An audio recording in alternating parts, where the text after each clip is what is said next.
Hello, my name is Nur Anis Batrisha binti Nur Afindi. I'm from AM1102I.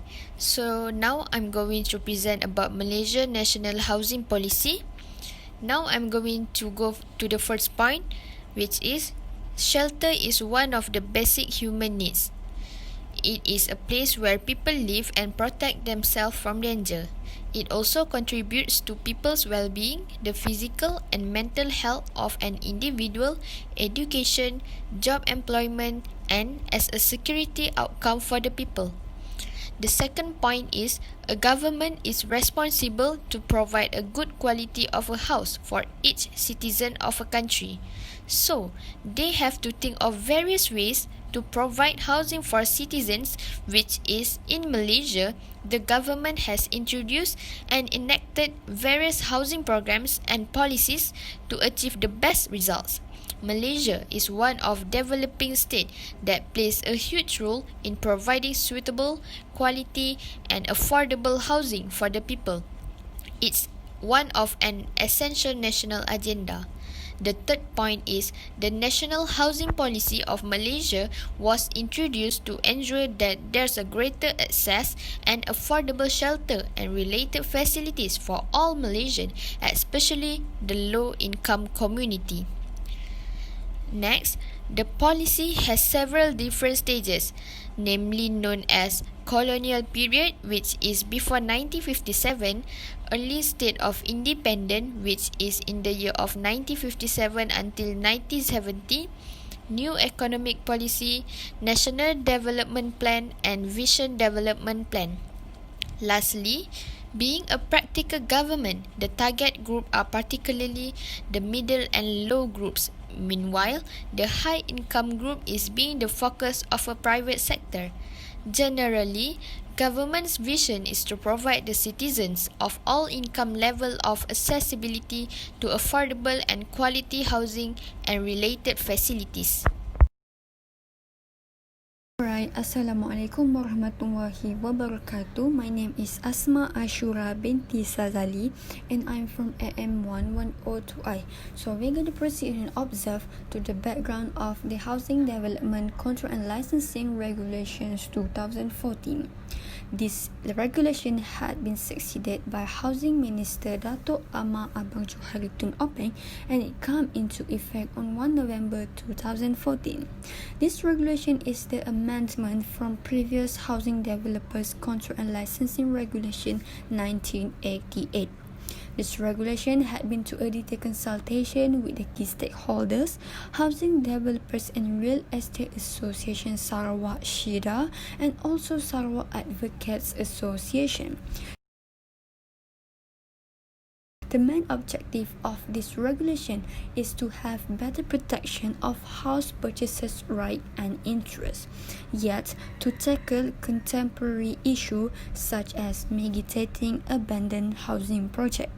The outstanding objective that can be seen from this regulation is it diminishes red tape and it implements better business-friendly environment.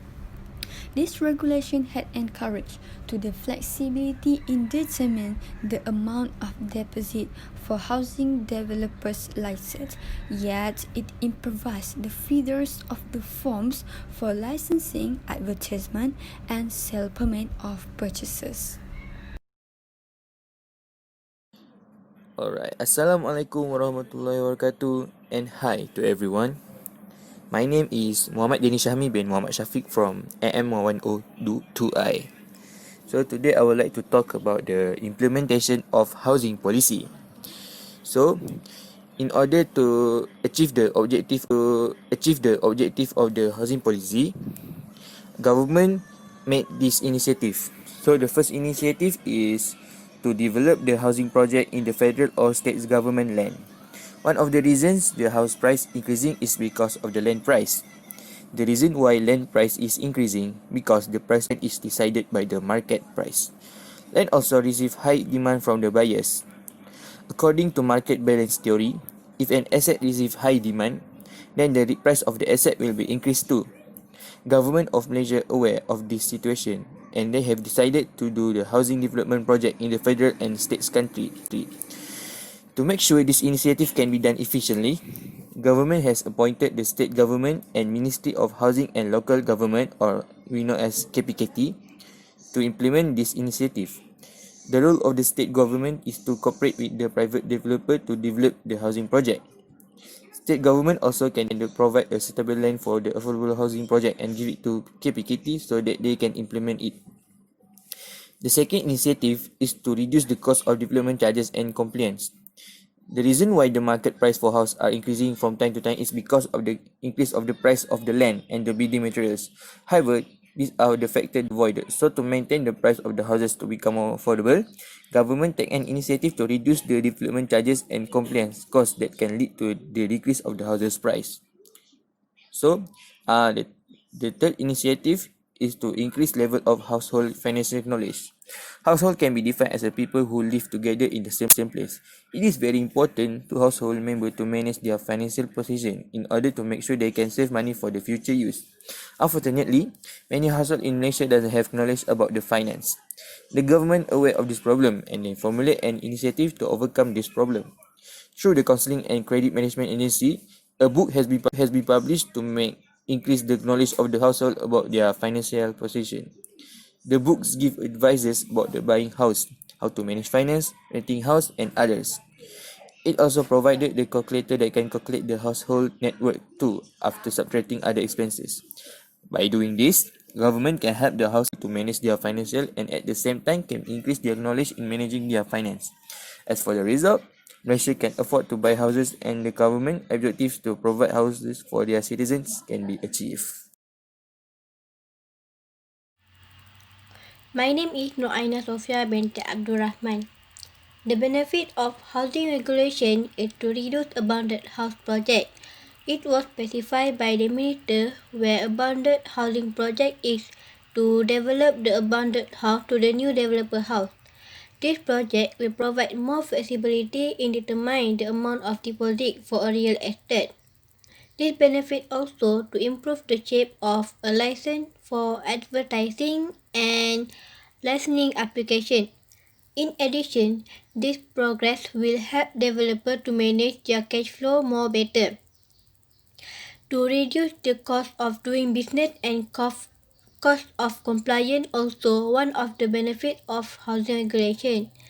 The new rule is to simplify the procedure of housing regulation and further streamline. The state government need to balance the interest between home buyers and the interest of fair and equitable developers.